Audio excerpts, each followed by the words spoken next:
The story begins with our main protagonist, called Yta Iritatsu, who is a normal young man with a pretty boring life. However, one random day in December will change all of that. Yuta meets up with his neighbor Rabura Chichibu, and together they catch a ride on the city bus. As the bus drives, it is suddenly hijacked by a villainous criminal. People scream and get scared, but just before the villain can hurt anybody, the hero called Strange Juice shows up. She has come to save the day as she attacks the villain. The villain knocks out poor Rabura and then proceeds to prepare his shot at Strange Juice. But the villain notices something odd on Strange Juice's neck, a mysterious letter G. For a moment, this makes the villain hesitate. Meanwhile, Yuta catches a glimpse of Rabura's underwear, which makes him power up and summon a powerful energy. Yuta, with this newfound power, attacks the villain and tackles him into the sea. Yuta then blacks out. After a while, he wakes up on a beach alone with Strange Juice. Yuta also sees her underwear and then passes out once more, losing his powers in the process. Suddenly, a giant object is seen falling down from the sky and Yuta's soul leaves his body. 2 days pass and Yuta awakens once more, but this time he isn't on a beach but in his room instead.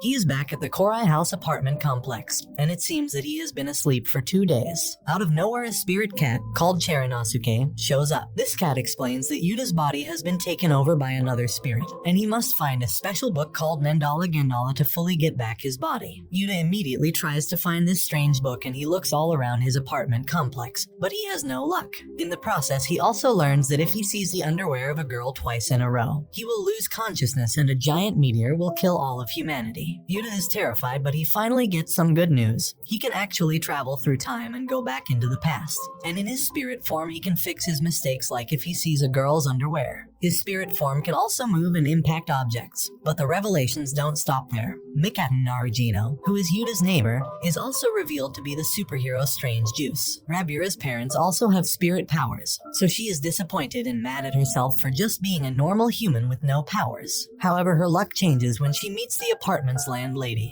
called Meika Daihatsu. She offers to teach Rabura chairmancy, which Rabura mishears as necromancy. This excites Rabura as this is her chance to be special like her parents. Meanwhile, Yuta is learning more about how his spirit powers work. By total accident, he learns that cinnamon dust actually makes his spirit powers stronger. He goes to see Rabura and uses his spirit powers to break a bottle. He tries, but he is too weak without the cinnamon dust. Later, we are introduced to Ito Hikitani, who is a young girl who spends most of her days playing video games and staying inside. Ito has somehow managed to find a small bear cub called Muhai. She found the bear cub in a small box and is now trying and failing to hide it from her neighbors. A conspiracy organization called the Kume Group sends a special broadcast video, in which the provided evidence reveals that a giant asteroid will soon hit Earth. They actually have the exact date. The asteroid will hit on New Year's Eve. This group challenges the world's government to disprove this video or explain to the public why they are hiding the facts. Yuta sees this video and starts to suspect that maybe the group's leader who died recently might be the spirit that is in his body.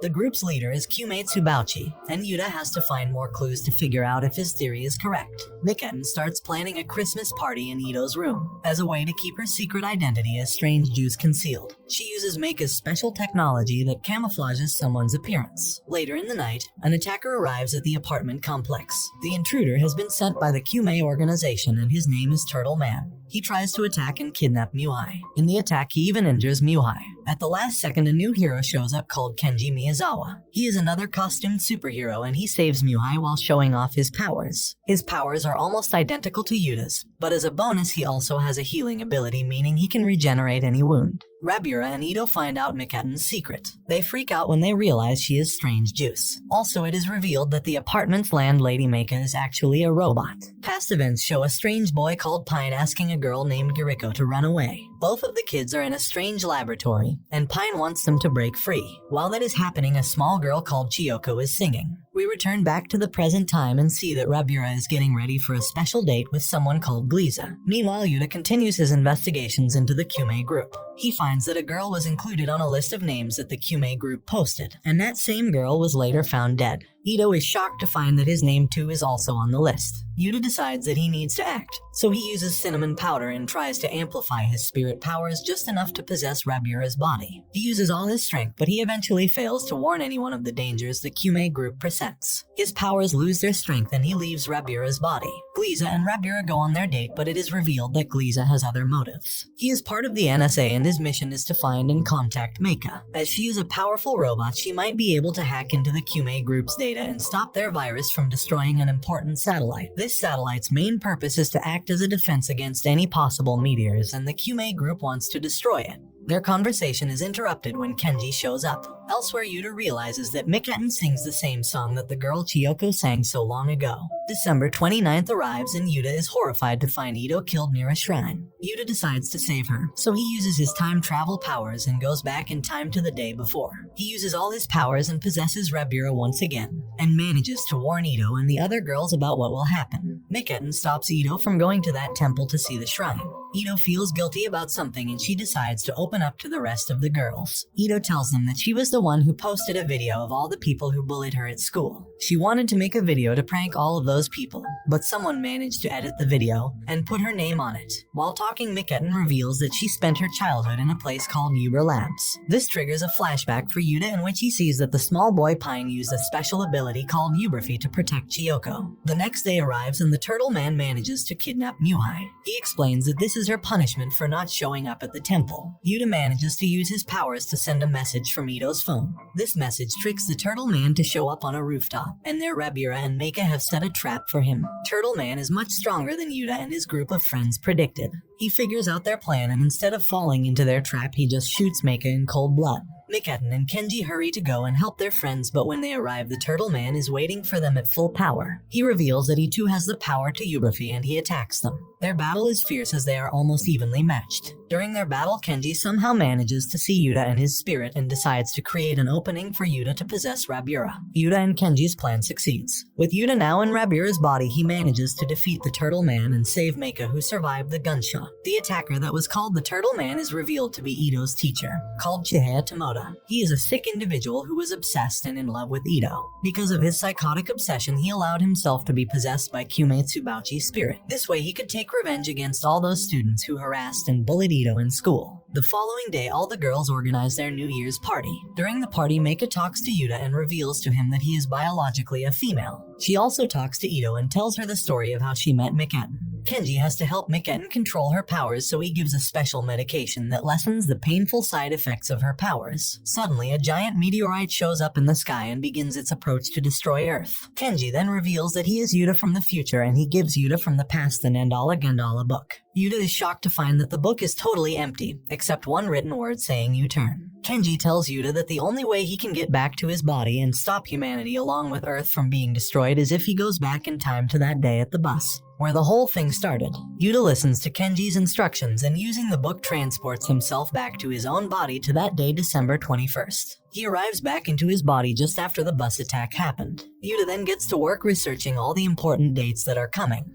and tries to inform Cheranosuke that he must try to change the future. Yta has now realized that this is not the first time he has done this. Cheranosuke reveals that the previous versions of Yta all tried to prevent the meteor from striking but have failed. He also tells him that it is extremely important to not tell the truth to anyone. Yuta's nosebleeds are also the result of mankind being destroyed in all those other timelines. Yta places special talismans as a way to keep his spirit doubles from reaching his body. He then decides to not write the U-turn spell into the Nandala Gandala book. Yta concludes that this would be a form of surrender. When the morning arrives, Yta talks to Rabira trying to find out more information about Gliza. Suddenly, Tomoda shows up and Yta chases after him, but Cheranosuke stops him for some reason. Cheranosuke explains that Yta should not stop events that cause the residents of the apartment complex to form friendships and bonds together. Cheranosuke also reveals that the reason Yuta's spirit can so easily leave his body is because of a traumatic event he experienced 9 years ago. This moment took place in that laboratory with the children. Pine, Yuriko, and Chiyoko accidentally all switched bodies with each other while they were trying to escape their captor. This happened because lightning hit their Uber field states. This means that Yta is the result of Pine's spirit ending up in Chiyoko's body. The following day, Yta receives a mysterious package from his foster sister Akina. This package contains the Kenji Miyazawa costume. December 24th arrives, the first time Tomoda attacked and kidnapped Muai. Yta decides to use the Kenji suit and makes Tomoda chase after him. Yta, using his powers, manages to attack the Tsubauchi's soul that is possessing Tomoda. Yta wants to get valuable information, so he asks the soul about the Kyume group and their plans. It is revealed that the group created Muhai and Uber and their powers. Kyume's spirit escapes, which leaves Tomoda in critical condition. Meika and Yta talk, and it seems as if Meika knows about Kenji from her grandfather. Her grandfather told her story stories about a superhero team called the Justice Punch that existed in the far future. He knew all this because he said of facts from the future told him. Afterwards, Yuta meets with Rabura's cousin Rando. He was the one who gave Muai to Ito. Rando was once part of the Kyume group, but he decided to betray them as a way to stop their evil plans. Miketten and Yuta talk about everything that has happened, and she is grateful for everything he did. Suddenly, Miketten collapses in front of Yuta. Yuta tries to get the proper medication to help Miketten. After he finally stabilizes her, Yuta finds the courage and reveals his true identity as Pine. It is revealed that Miketten is actually the soul of Chiyoko inside of Giriko's body. Miketten tries to explain that when she suddenly switched bodies so many years ago, she tried finding the man who helped so many people escape the Uber Labs. This man was called Ishigyata, but unfortunately he was later killed trying to help. The following day, Yuta goes to speak to several scientists, trying to figure out how to stop the upcoming meteor. The scientists all confirm that Glishi's plan of nuclear rockets being able to stop the meteor are false. Because of this, Yuta starts to suspect that Gliese might be lying and has other more villainous motives. Yuta then goes to speak with Meika about Miketten. It seems that in just a couple of days, Miketten's condition has gotten worse. Yuta begs Meika to do more tests to see if there is anything they can do to help Miketten. December 27th arrives and Chernosuke comes to talk to Yuta. He advises Yuta not to change any event in this day that will lead to his group of friends to fight and then later make up. Yuta ignores this advice and directly goes to confront Gliese. It is then revealed that Gliese doesn't work for the NSA but is actually part of the Kyume group. He is one of the leaders of the villainous group, and his plan was to trick Meika into hacking the satellite, which would actually change the meteor's trajectory and push it towards our planet. Gliese then uses a strong anesthetic to attack Yuta. He then reveals that he also has Uberfly powers. In a shocking twist, Gliese is actually Giriko, who is now inhabiting Pine's body. The morning of December 28th, Yuta realizes that he cannot stop Meika from hacking the satellite. Giriko's plan will come true. This will basically give the Kyume full control of the satellites and the ability to launch missiles at the meteor to make it change trajectory and hit directly at Earth. Chernosuke announces that the mission to save humanity has failed and that Yuta should make preparations to transport himself into his other body. December 29th arrives, and that is the day in which originally Ito died. Yuta and Miketten receive a text message commanding them to appear at the shrine. The two of them show up and there they are met by Giriko. He takes Ito hostage as a way to make them all come to his location. However, Giriko gives Ito back and says that the only way Miketten and Yuta can survive this upcoming meteor strike is to use Muhai's regeneration ability. Yuta feels that there is no hope in the whole situation as all of his plans have failed, but he then remembers his friends and their bonds. This motivates Yuta to not give up just yet and try to save humanity. He asks Meika for her help as he has a new plan going forward. Yuta explains everything to Meika. He tells her about the meteor and its trajectory along with all his experiences regarding time travel. Meika then begins forming a plan to launch all the ballistic missiles from Earth directly at the meteor when it arrives close to the atmosphere. This should be enough to destroy the meteor, at least so it doesn't cause any giant destruction. She then gives Yuta the task of protecting the Korai house from anyone who tries to stop her in her plan or attack his friends. New Year's Eve arrives once more and Meika is torn to whether she should allow all their friends to get involved with the plan. The danger is too great, especially for Miketten. If she uses her Uberfly powers one more time, she will most definitely die. However, the others overhear everything and decide they will help no matter what. Together, all the friends form a group called the Justice Punch. The final battle begins. Yuta and Miketten are the ones protecting the Korai house from all the armored forces that have been taken over by Kyume group.